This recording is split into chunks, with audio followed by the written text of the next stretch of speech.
Pragalı aktivistler Azerbaycan'a başlanan Avrupa oyunlarına gabat ol yerde adam hukuklarının bozulmagyny ünsüz çekmek üçin demonstrasiya urnadylar.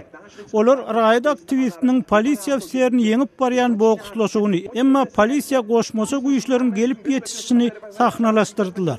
Kommentator munyň olimpiýa ruhunyň bozulmagy bolanyny aýtdy.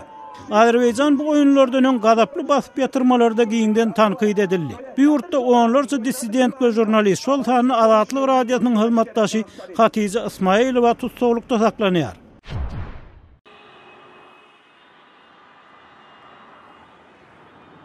Ukraina paýtagty Kiýewde kiosk eýeleriniň protesti boldy. Olar şäher häkimi Vitaliy Klitschko bilen duşuşy talap etdiler. Klitschko köçeleri hasaba alınmadyk kiosk dukanlardan aratsalamak planlaryny oglan etdi. Protestçiler munyň öz durmuş gazanç mümkinçiliklerini weýran etjegini aýdýarlar.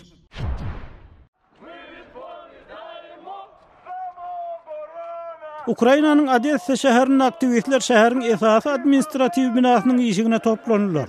Olar regionyň täze gubernatory Odolky Gürji prezidenti Mikhail Saakashvili bilen duşmak istediler. Saakashvili olar bilen daşarda gysgaça gurrun edip, sorak jogap sesiýesi üçin olary içerik çağırdy.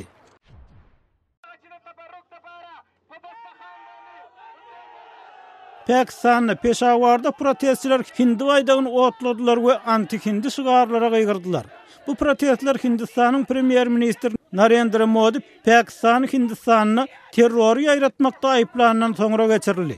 Şeýle-de protestçiler Hindi goşunynyň şükepde Myanmarda reýt geçirmegini, ol ýerde islamçy jeňçileri öldürmegini ýazgardylar.